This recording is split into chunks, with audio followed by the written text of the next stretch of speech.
Mais c'est là où maintenant les capacités que tu as laissé le Saint-Esprit développer en toi vont prendre le contrôle pour dire en vérité, je ne vois rien là. Il n'y a rien de meilleur là. Ma femme est meilleure que toutes. Mais en vérité, quand tu réagis comme ça, c'est parce que tu as appris à craindre Dieu. En fait, tu vis la fidélité parce qu'il y a la crainte de Dieu en toi. En fait, c'est cette crainte de Dieu qui active cette capacité à se protéger et à ne pas s'offrir à quiconque viendra te faire des beaux yeux. Est-ce que vous comprenez cela? Mais si lorsque tu étais seul, tu as appris à tomber dans le péché du sexe, ensuite à demander pardon, tu restes fidèle à Dieu pendant 6 mois, le 7e mois tu tombes à nouveau, tu demandes encore pardon, tu restes 1 an, et puis à nouveau tu tombes, Dieu te dira, tu n'es pas sérieuse, ou tu n'es pas sérieux, tu ne mérites pas ce que je dois te donner, parce que tu n'as pas appris à me craindre. Amen. La crainte de Dieu. N'oubliez jamais ceci. Sur votre chemin, vous rencontrerez des hommes ou des personnes qui vous demanderont des mains, mais qui ne viennent pas de Dieu. Et il y a un qui vient de Dieu. Mais pour que Dieu te présente celui qui vient de lui, il faut que ta fidélité à Dieu ou ton obéissance soit en fait éprouvée. Et là, c'est Dieu qui t'éprouve. Amen. Je me souviens, j'étais encore jeune converti. J'avais combien d'années? Peut-être, je pense, 3 ans dans le Seigneur ou 2 ans. Vous savez, à l'époque, lorsque nous nous sommes convertis, ce n'était pas comme maintenant. En vérité, on pouvait se visiter des frères et des sœurs, etc. En fait, on n'avait pas de pensées. Il n'y avait pas de pensées négatives dans la tête. Bon, j'étais aussi zélé quand j'étais nouveau converti. Mais que va-t-il se passer? Je me souviens, il était 19h ou 20h comme ça. Je vois donc une soeur qui vient et vient m'exposer son problème. Et comme à l'époque, il n'y avait pas en fait d'autres pensées, bon, souvent j'avais ma chambre, et puis bon, je la laisse entrer, mais je laisse la porte ouverte, parce que c'est comme ça qu'on nous avait formé, ne pas fermer la porte. Alors, et puis je m'assois sur mon bureau, et puis elle s'assoit juste au niveau de mon lit. Et elle me raconte déjà, je suis une heure à laquelle elle vient me visiter, elle me raconte son histoire, bon, et je prie pour elle. Et après, personnellement, et puis elle était un peu plus âgée que moi, donc aussi, il y avait quand même un peu ce respect-là. Et elle travaillait le lendemain parce qu'elle travaillait déjà. Je constate qu'il est 22h. Je veux bien me dire, mais tu rentres à quelle heure? Je constate qu'il est 23h. Et elle s'allonge sur le lit. Mais ça, c'est dangereux, ça. Non, mais je parle en fait des preuves, en fait. Vous savez, en fait, le Seigneur était en train de tester ma capacité à me craindre, en fait. Je n'accuse pas la sœur, mais je sais que j'étais dans l'école de Dieu. Et puis, 23h30, à l'époque, il n'y a pas encore le grand banditisme maintenant. 23h30, je me dis, mais si cette sœur-là reste ici, même si, quand les gens la verront sortir d'ici vers 24 ou 1h du matin, les gens diront, il y a quelque chose qui s'est passé entre le frère Ghislain et elle. Et en même temps aussi, le diable a commencé à m'évangéliser. J'ai dit, Satan, tu es un menteur. Mon corps là appartient à la femme que j'aurai plus tard. Personne ne connaîtra ce corps si ce n'est que celle que Dieu a prévue, et c'est dans le mariage. Donc tu es un menteur au nom de Jésus. Et puis c'est comme ça que je sais, petite soeur, il est 23h30. Est-ce que tu peux... Ok, d'accord. Et puis, elle va rentrer. Mais à partir de ce jour, je vais fuir cette soeur. Je la voyais à Bethany, mais je vais fuir. Parce que j'avais compris qu'elle était un danger pour ma sanctification. Mais voyez-vous, c'est pour dire que il y avait, on n'obtient jamais, c'est vrai que nous allons prier, mais la prière n'est pas d'abord magique. Il faudrait d'abord que vous placiez, que vous placiez des bornes autour de vous, des bornes de sécurité. Est-ce que vous comprenez cela? Moi, je me souviens, je vais dans une ville à l'intérieur du pays, j'étais déjà pasteur. Bon, avant que je ne rencontre le pasteur Muriel, il y avait une sœur qui m'a aujourd'hui auprès du Seigneur. Il y avait un accident qui s'était passé quelque part à Libreville, je ne vais pas forcément donner les références, et elle va mourir dans cet accident. Et puis bon, j'étais à nouveau libre. Les gens savent qui était le pasteur Ghislain. Et puis bon, je vais dans cette province, ça fait pour un séminaire. Et puis elle dit à son pasteur, bon écoute, j'ai reçu du Seigneur que c'est le pasteur, en fait je suis la consolation du pasteur Ghislain. Bon, donc le collègue vient me parler, me dit, oh, écoute frère, tu vois, cette sœur-ci, en fait Dieu lui a dit qu'elle est ta consolation.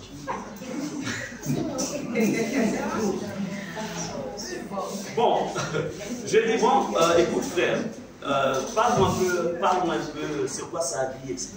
Et puis moi, j'avais en fait, j'étais très carré. Quand une femme venait me demander la main, j'étais automatiquement disqualifié. Quand tu me faisais les yeux doux, tu es disqualifié. Quand tu fais des mimiques pour m'attirer là, tu es disqualifié. Parce que pour moi, ça veut dire que quand je ne serai pas à la maison, en mission pour 6 mois, tu feras les yeux doux à quelqu'un d'autre. Parce que j'estime que la femme, c'est la discrétion. J'avais une philosophie qui était la mienne.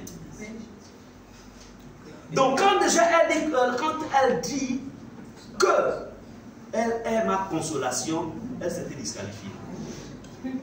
Mais avec politesse, j'ai dit au pasteur, pas lui dire qu'elle fasse tous les tests sur le sida. Tout. Si tout est négatif, je vais essayer de commencer à réfléchir. Elle a fait tous les tests, je repars chez moi. Je dis, bon, le Seigneur ne me convainc pas. C'est bien comme tout est négatif, mais le Seigneur ne me convainc pas. En vérité, elle en a été disqualifiée. C'est pour dire, sœur, même si vous avez des sentiments pour un frère, évitez de vous faire voir. Yes. Soyez le plus discret possible. Amen. Ne faites pas connaître vos sentiments à un frère. Sauf lorsqu'il vient te demander la main. Quand il vient te demander la main, là tu peux dire, ok, c'est le Seigneur. Parce que j'avais dit à Dieu que si c'est lui, qu'il viendra à moi. Amen. Amen. Donc tout ça c'est très important. Combien de frères ont commis des erreurs?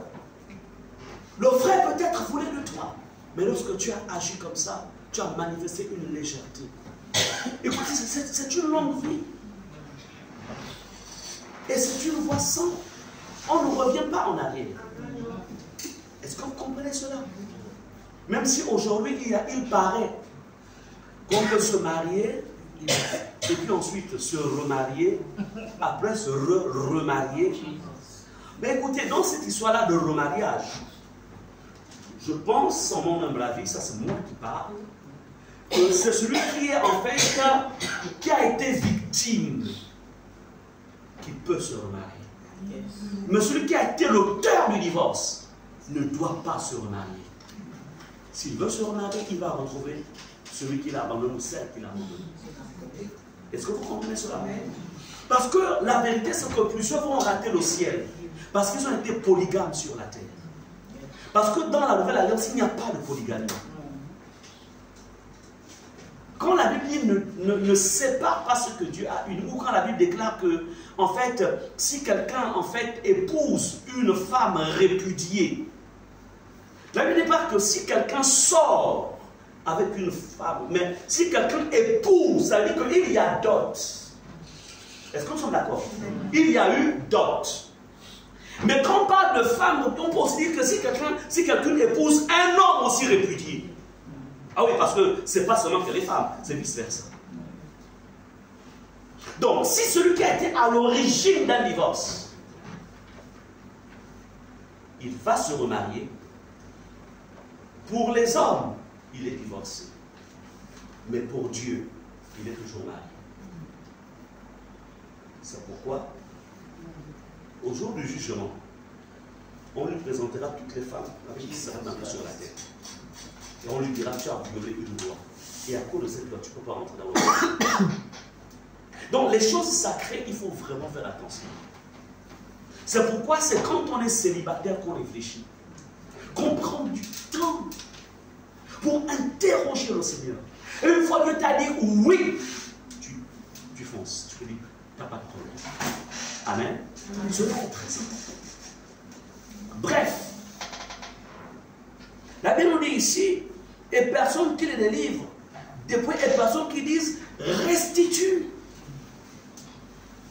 Je pense que la dernière fois, je disais ceci, qu'est-ce qu'il y a dans vos familles? Qu'est-ce que vous avez constaté? Est-ce que les gens vieillissent ensemble? Ou quand ils vieillissent, qu'est-ce qui se passe? Moi, je ne crois pas en fait à vous. Vous verrez des personnes qui vous diront, oh, ça fait 50 ans de mariage avec ma femme, mais il y en a 2 derrière. Mais tu n'as pas été fidèle à ta première femme, puisque tu en as rapporté 2 autres. Et ça, tu en as 3 en vérité. Donc ne nous faites pas dormir debout en disant que j'ai 50 ans de mariage. Non, tu étais peut-être fidèle pendant 20 ans, mais après tu as viré. Donc je n'ai pas un exemple, tu ne peux pas me donner des conseils sur le mariage. Parce que quand il y a eu des difficultés, tu as commencé à aller chercher le secours ailleurs. Et c'est comme ça que la deuxième est rentrée. Bref, la question, comme il est dit dans Marc 10, verset 6 à 10, elle nous dit, mais au commencement, Marc 10, 6 à 10, elle me dit, mais au commencement de la création, Dieu fit l'homme et la femme, c'est pourquoi l'homme quittera son père et sa mère, s'attachera à sa femme, à ses femmes, et les deux deviendront une seule chair. Marc 10, 6 à 10. Ainsi, ils ne sont plus 2, mais ils sont une seule chair. Ce n'est pas 3 qui font une seule chair, c'est 2 qui font une seule chair. Que l'homme, donc, ne sépare pas ce que Dieu a joint. Donc, on va donc rentrer dans les temps de prière. Certains parmi vous vivent dans la chasse l'été depuis de longues années. Vous savez, une longue chasse l'été, à un moment, on devient vulnérable si on ne retrouve pas l'âme sœur. Est-ce que vous comprenez? On devient fragilisé lorsque le célibat, en fait, se prolonge et que ça devient chronique. Quand c'est comme ça, on doit détruire le lien. On doit détruire. Et souvent, Satan profite de cette occasion pour venir créer le doute dans les cœurs. Il vient créer le doute. Alors, c'est pourquoi nous allons commencer ce soir, dans un premier temps, pour prier par rapport à ceux qui sont mariés. Ceux qui ne sont pas mariés vont soutenir dans la prière ceux qui sont mariés. Parce que le but de Dieu dans le mariage, c'est d'être un modèle. Et comme je dis souvent, la maison est un îlot de paix. C'est un oasis de paix. Un oasis où il y a du repos. Ce n'est pas que dehors tu as eu des combats au travail, tu rentres à la maison, tu as encore des combats avec ta femme ou avec ton mari. Non. Mais ce n'est pas en fait un bonheur de 1 an, 2 ans, 3 ans, 10 ans, même 25 ou 30 ans. C'est un bonheur en fait à jamais sur la terre. C'est pourquoi nous allons prier pour que toute sorcellerie satanique qui va travailler contre ton époux ou contre ton épouse soit effacée. Ces lois-là, que cela soit effacé. Amen. Il y a des couples qui n'ont peut-être pas pu être là ce soir, mais nous allons aussi les porter dans la prière. On va prendre donc 4 points au niveau donc, de ceux qui sont mariés, et après nous irons donc vers ceux qui ne sont pas mariés aussi, pour nous délivrer. Est-ce que nous pouvons nous lever pour pouvoir détruire ces nœuds sataniques-là, les détruire et les renverser au nom de Jésus?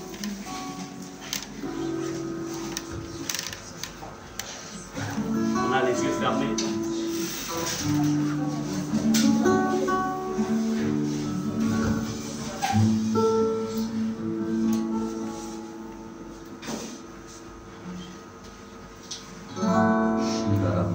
Élevons-nous le bon esprit.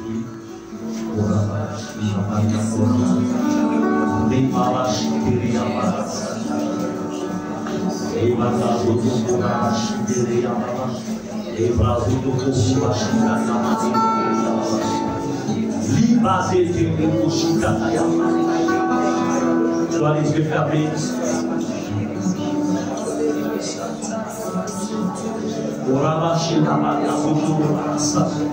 Et tu répètes au nom de Jésus. Tu connais la vérité sur ta famille en ce qui concerne les mariages. Tu es marié. Toute sorcellerie satanique. Toute sorcellerie familiale. Programmé à vouloir chasser mon partenaire. Si tu es un homme, tu dis ma partenaire. Programmé à vouloir chasser ma partenaire. Toute loi sorcellaire. De divorce. Dans le registre satanique de la famille. Au nom de Jésus. J'efface mon nom. J'efface mon nom. Par le sang de Jésus. J'efface le nom de mon mari. J'efface le nom de ma femme. Par le sang de Jésus. Par le sang de Jésus. Par le sang de Jésus. Je révoque le divorce. Au nom de Jésus. On laisse la voix alors maintenant.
Il y a des couples qui connaissent des embargos. Oui, quand un pays est sous embargo, rien ne peut rentrer et rien ne peut sortir. Il y a des embargos mystiques. Du style, il n'y aura pas de paix dans ce couple. Il n'y aura pas d'enfants dans ce couple. Il n'y aura pas de prospérité dans ce couple. Il n'y aura pas de santé dans ce couple. Tout ce que vous pouvez citer, on appelle ça des embargos. Et au nom de Jésus, nous allons détruire. Tu vas détruire tout embargo placé sur ton mariage par les esprits familiers, par la sorcellerie familiale, parfois par la sorcellerie de la tribu. Répète d'abord les embargos. Quels sont les embargos qu'il y a? Parce qu'il est question ici de toucher les cieux. Tu touches, tu cites le nom des embargos. Au nom de Jésus. Au nom de Jésus. Je me lève ce soir. Selon qu'il est écrit. L'Éternel mon Dieu m'a établi sur les nations et contre les royaumes. afin de déraciner, afin de détruire. Ça qui va ce soir, je me lève et je détruis tout embargo, la passion pour la mariage, tout le monde est embargo. On va avoir le manque de fécondité, on va avoir le manque de paix, on va avoir le manque de fidélité, on va avoir le manque de joie, on va avoir le manque de prospérité, on va avoir le manque de santé, on va avoir du marché, du service pour les embargo, tout embargo, tout embargo est détruit.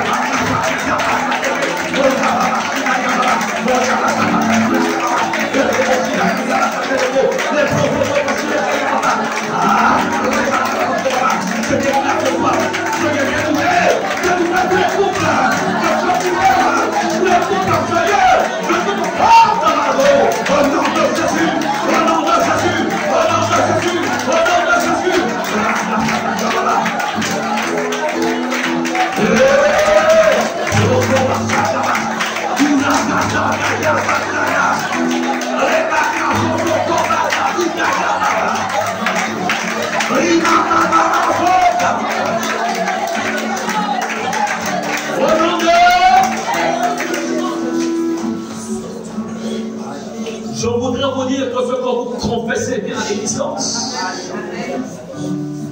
Bien-aimés, il y a encore une autre réalité dans les couples. Il y a des prêtres dans les familles. Il y a des prêtresses dans les familles qui utilisent les autels maléfiques. Dans quel but? Dans le but de conspirer contre son foyer. Vous voyez, il y a parfois des choses, par exemple, du style, on va prendre l'exemple de l'ancien Yannick qui est là, et sa femme. Et voici une vieille maman du côté de sa femme qui va l'appeler, ah mon chéri, tu es notre mari. Oh. C'est-à-dire que ça paraît, on va dire ça comment? Ça paraît anodin, ça paraît un peu, on va dire, comme si c'était une blague, quoi. Ou bien aussi, quelqu'un du côté de Yannick dira à son épouse, ah, toi tu es notre femme, hein? Tu es aussi ma femme, hein? Tu sais ça? Ça paraît être la plaisanterie, n'est-ce pas? Mais je peux vous dire une chose. Si celle qui dit ça est mystique, et qu'elle n'a nulle part, ou lui, il n'a nulle part ses paroles, cette femme peut devenir en fait sa femme de nuit, et elle, cet homme va devenir son ami de nuit. C'est pourquoi, et ça, ce sont parfois des prêtres qui sont là. Faites attention à elles parfois. Elles se sont parfois dans la tradition, parfois des petits enfants. Ah, mon chéri, hein, tu es ma femme. Hein? Ou bien, ah, toi tu es mon mari. Hein? Quand la personne est propre, ok. Mais si la personne a des alliances dans le monde des ténèbres, c'est comme ça qu'ils deviennent des maris de nuit ou des femmes de nuit pour les petits-enfants. Vous comprenez cela? Et si c'est toi la mère, tu annules la parole. Il n'est pas toi, il n'est pas ta femme. Toi, tu laisses mon enfant. Il n'est pas ton mari. Parce que tu as vieilli. Amen. Il faut être prêt à briser ce genre de déclaration. Donc il y a des prêtres dans les familles qui en fait entretiennent les autels maléfiques contre les foyers. C'est pourquoi nous allons détruire. Je disais souvent que je vous ai souvent dit que vous n'avez pas, nous avons un autel que toi, qui a été bâti par tes ascendants, par ton grand-père ou ton aïeux. Toi, tu n'as pas le droit de détruire cet autel. Sauf si tu deviens le chef de famille. Amen. Mais tu as le pouvoir et la capacité de retirer ton nom de l'autel. Est-ce que vous comprenez cela? C'est pourquoi ce soir, nous allons retirer tout mariage qui est sur l'autel. Alléluia. Va retirer. Alors tu vas répéter après moi. Au nom de Jésus. Au nom de Jésus. Tout prêtre satanique. Tout prêtre satanique. Qui utilise l'autel maléfique de la famille. Qui utilise l'autel maléfique de la famille. L'autel maléfique de la tribu. L'autel maléfique de la tribu. L'autel maléfique du clan. L'autel maléfique du clan. L'autel maléfique du village. L'autel maléfique du village. Pour conspirer. Pour conspirer. Contre mon mariage. Contre mon mariage. Au nom de Jésus. J'ordonne. Que toute emprise. Sur moi. Sur ma femme. Au nom de Jésus. Je détruis. Je retire mon nom. Je retire mon mariage. Je retire. Je retire. Je retire. Je retire. Je retire.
Nous allons prendre un dernier point par rapport à ceux qui sont mariés.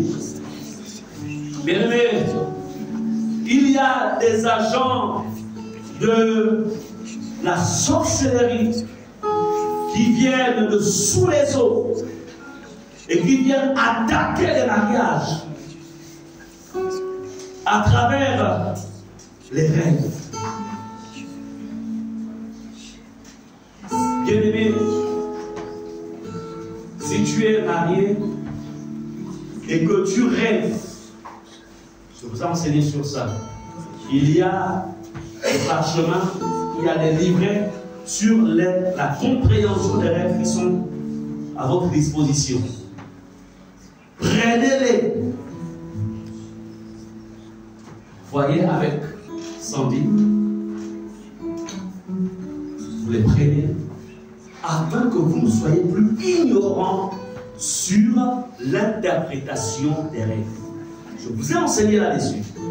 J'ai reçu un cas tout à l'heure qu'on m'a emmené d'une autre église. À 0 quelques minutes.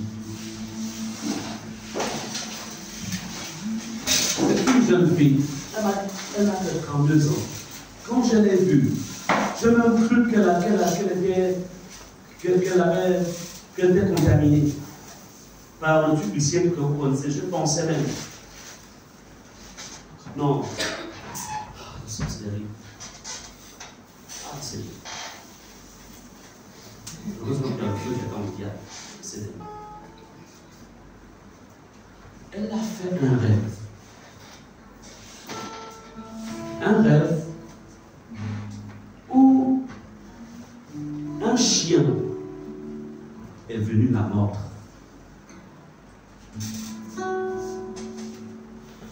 Après qu'elle eut fait ce rêve, et même dans le rêve, elle a vu une de ses parentes qui lui donnait la viande. Et elle a mangé cette viande dans le rêve. Dès qu'elle a mangé, au petit matin, le ventre a commencé à s'enfler. Les chiens qui la mordent et la viande qu'on lui donne. Les pieds ont commencé à se gonfler. Bon, on appelle les éléphants. Comment ça s'appelle? Éléphantières.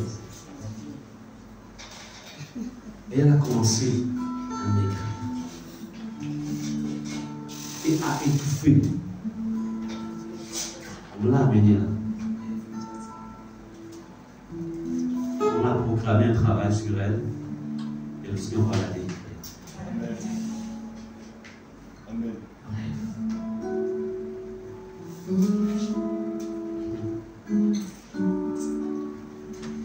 C'est pourquoi,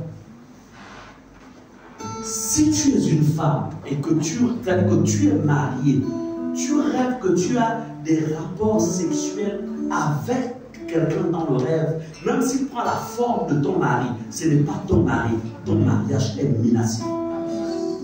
Si tu es un homme et que tu rêves que tu as des rapports sexuels avec une femme, même si cette femme a la forme a le visage, ce n'est pas ta femme, ton mariage est menacé. C'est ton mariage qui est attaqué. Ce sont les esprits des eaux qui rentrent par le canal des rêves et qui ont commencé à faire un travail pour détruire ton mariage.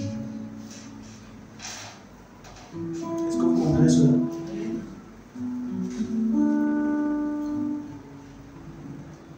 Parce que parmi toute la classe des démons, les êtres les plus impunis parmi les démons, ce sont les esprits des eaux. C'est pourquoi tu vas au nom de Jésus sécuriser ton mariage en prenant, en repoussant et en élevant des barrières autour de toi pour que tout agent de sorcellerie, de la sorcellerie mariée, ou tout agent provenant du monde des eaux, voulant exploiter les rêves pour venir souiller ton âme et ton corps, ton être, dans le but de détruire ton foyer, nul et sans effet. Que cela ne s'accomplisse pas au nom de Jésus. Amen. Est-ce qu'on peut se lever? La brazo chéquée. C'est ta sakayama. Mais le gouvernement l'esprit rabazo chéquée là. Riakazoto machine là. Riabarazoto chéquée. Faites ensemble au nom de Jésus. Avec force au nom de Jésus. Avec conviction au nom de Jésus. Tout agent de la sorcellerie. Provenant du monde des eaux. Tout génie des eaux. Tout génie de la forêt. Tout génie des airs. Assigné pour attaquer mon mariage. À travers les rêves.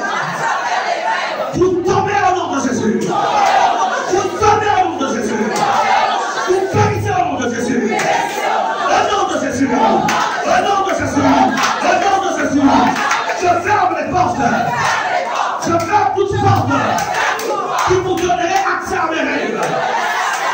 Je ferme les portes avec le sang de Jésus. Avec le sang de Jésus. Avec le sang de Jésus. Et laisse de faire encore une fois les prêches.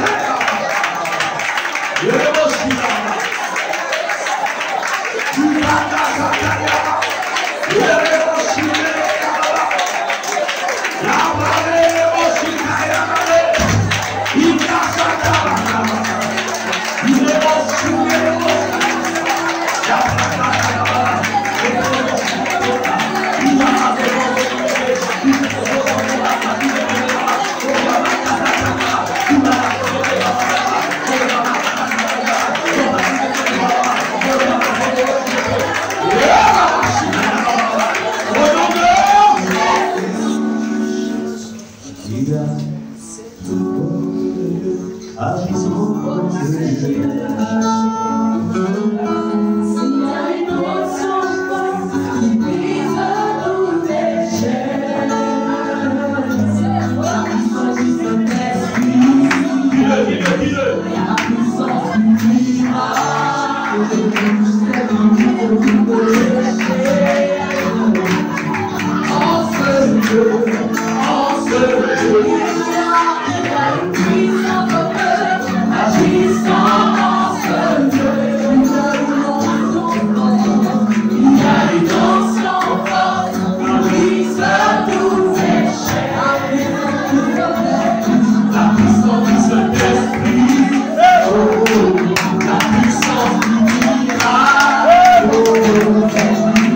De ceux qui sont célibataires.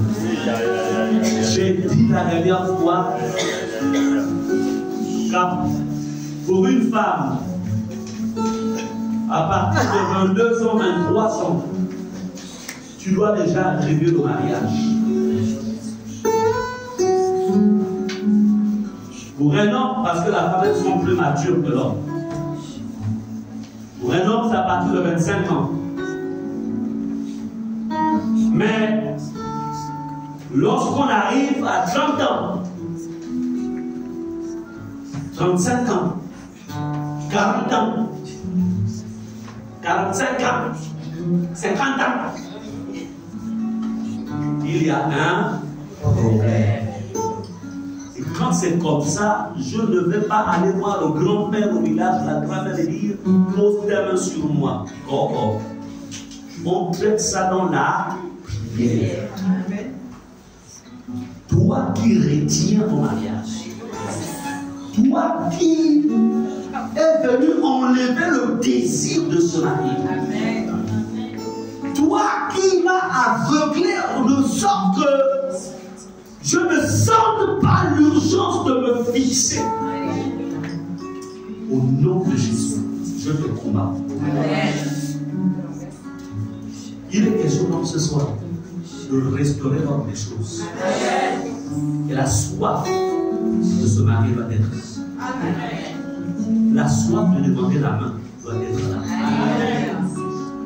Que les écailles tombent. Amen. Et qu'il y ait une liste comme ça. D'ici décembre.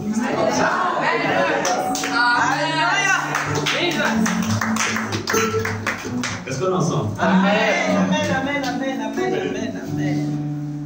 Que tout ce qui a été pillé, tout ce qui a été détruit, tout ce qui a été enchaîné, tout ce qu'on a mis dans les cachots, tout ce qui a été mis au pillage, au nom de Jésus, ce soir, nous disons, restitue. Satan, tu restitues. Sorcellerie familiale, tu restitues. Amen. Amen. On va se lever. Tu es là. Il faut aussi prier pour tes enfants. Prie aussi pour tes neveux, tes nièces.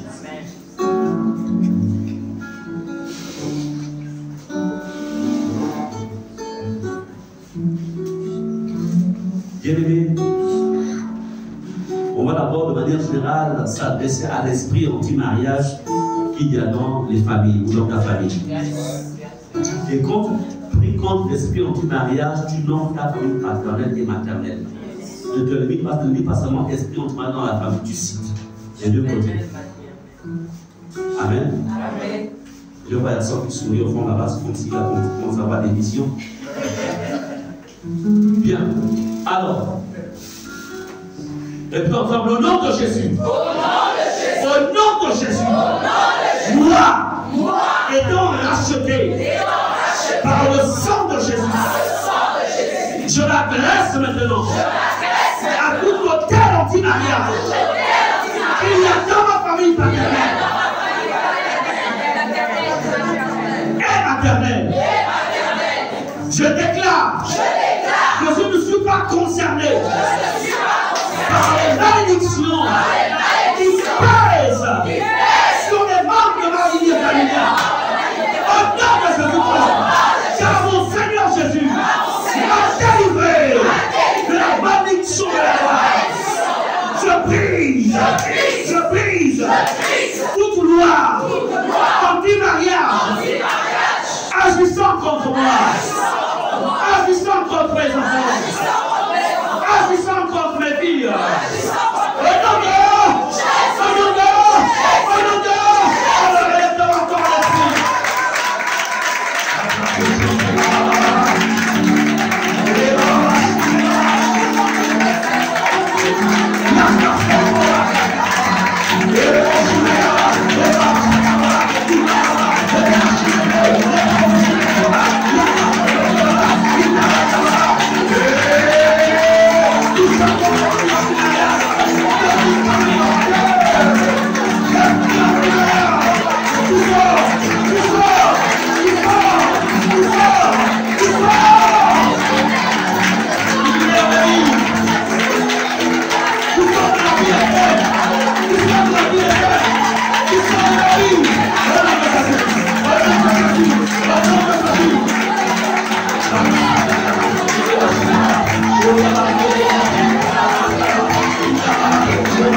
qui s'est assis sur ton mariage doit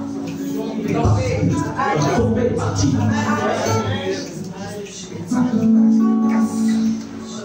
Quiconque a volé les droits de ton mariage, restitue. Quiconque s'est marié avec ton étoile du mariage doit connaître le divorce.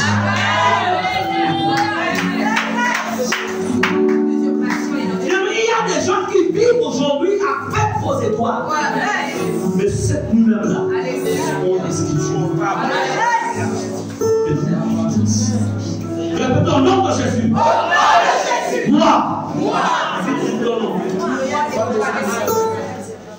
Je brise tout lien de captivité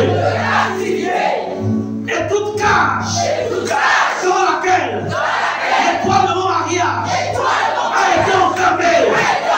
Au nom de Jésus. Au nom de Jésus. Au nom de Jésus. Tout homme fort qui s'est assis sur mon mariage, sur le mariage de mes enfants. Au nom de Jésus. Au nom de Jésus. Tu tombes. Tu tombes. Tu tombes. Tu tombes. Tu tombes. Je récupère. Je récupère. Pas de mariage. Je récupère. J'efface toute condamnation à demeurer dans le célibat. J'efface cette condamnation par la puissance du nom de selon que l'Écrit. Il y a donc maintenant aucune condamnation pour ceux qui sont en Jésus-Christ. Et parce que moi, qui porte ton nom, je suis en Jésus-Christ, je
aussi la capacité, en fait, de venir voler votre jeunesse. Ils volent la jeunesse, ils volent l'éclat et ils mettent à la place la vieillesse. Pendant que toi, tu es dans la trentaine, dans la vingtaine ou même un peu plus, tu brilles encore, on te voit comme en fait une femme de 90 ans. Tu es un homme, on te voit comme un homme de 100 ans. Et pourtant, tu es mignonne, tu es beau, tu as tout ce qu'il faut, mais tu dis, mais qu'est-ce qui se passe avec moi? Ce soir, ce masque-là, le voile invisible qui a été placé sur toi, doit être déchiré. Doit être déchiré. Le masque de vieillesse qui a été déposé sur toi doit être retiré et reparti chez son propriétaire. Amen. Amen. Amen. On appelle ça des vétos spirituels. Tu vas détruire ça.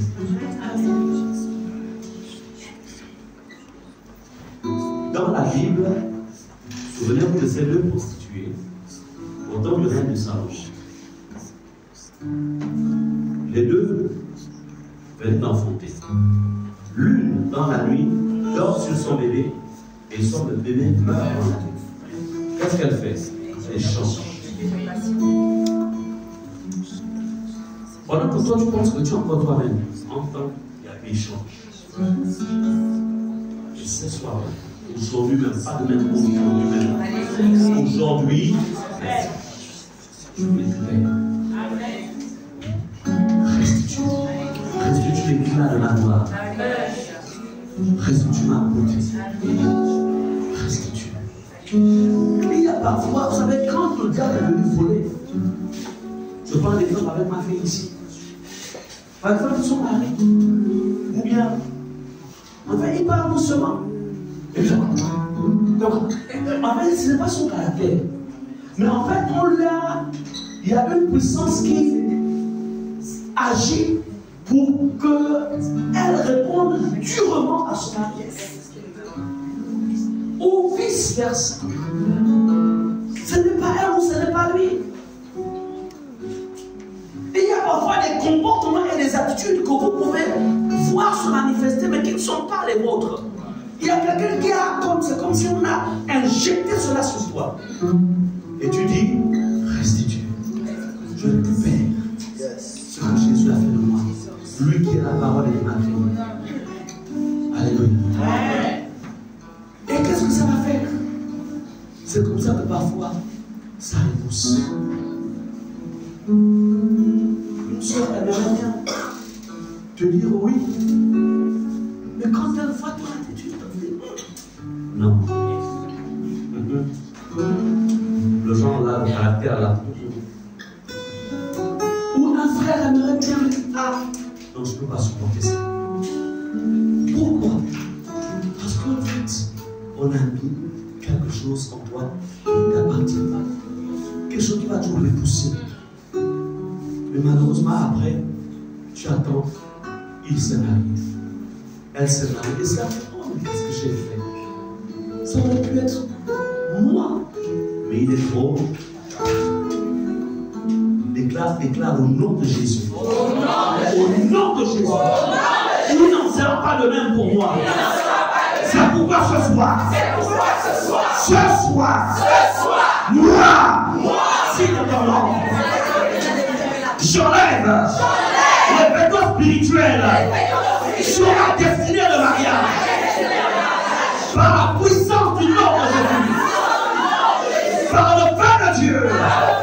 Je brûle tout pouvoir invisible placé sur mon visage, tout masque démoniaque, tout masque de vieillesse. Je détruis.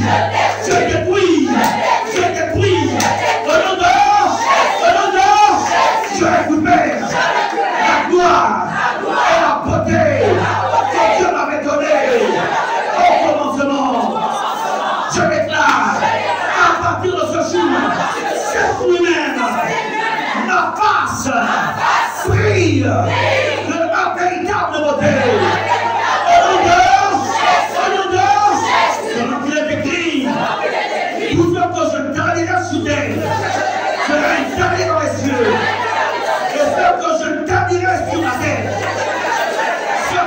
établira sur la terre, je déclare établi dans les cieux. Au nom de Jésus. Tu restes un moment dans le silence. Et tu te vois. Tu vois comment le Seigneur restitue ta beauté. La beauté de ton caractère. Pas seulement la beauté du visage, mais la beauté du cœur. Tu vois. Il te donne un cœur d'amour. Un cœur pacifique. Un cœur de respect, de soumission. Tu vois, il te redonne ce qui peut faire l'attrait d'une femme auprès d'un homme. Il te le donne. Il rétablit cela. Ce qui peut marquer la confiance dans le cœur d'une femme vis-à-vis d'un homme aussi. Ou je dirais l'attrait. Oui, il te reconstruit. Tu vois comment il te rebâtit. Il a dit, je ôterai les cœurs de pierre et je mettrai à la place des cœurs de chair. Il peut monter. Répète, Seigneur Jésus. Seigneur Jésus. Merci de me reconstruire. Merci de me reconstruire. Merci de me rebâtir. Merci de me rebâtir. Au nom de Jésus. Au nom de Jésus. Lève-moi nos mains vers le ciel.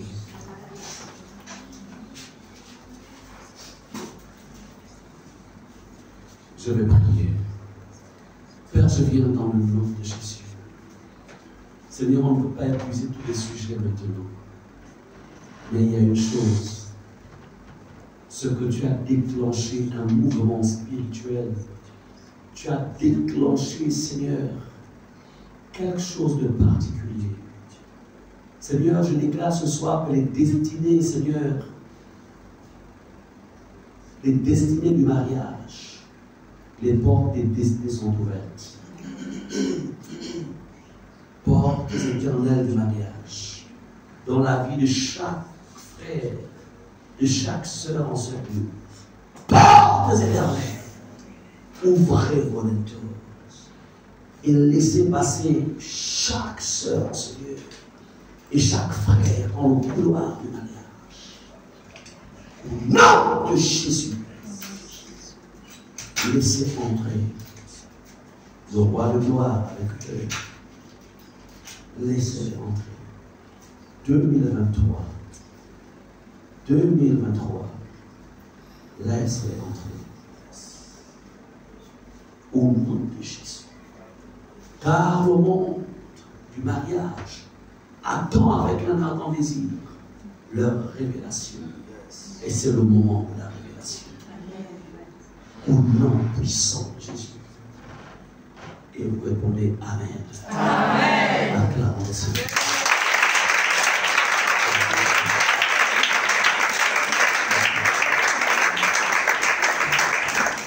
Amen. Pour les autres femmes, on va prier pour on va soutenir encore une fois notre fils Nathan. Je peux demander à notre diaconesse Alice de Vénétie. Alléluia. Oh, prie un grand Dieu. Oh,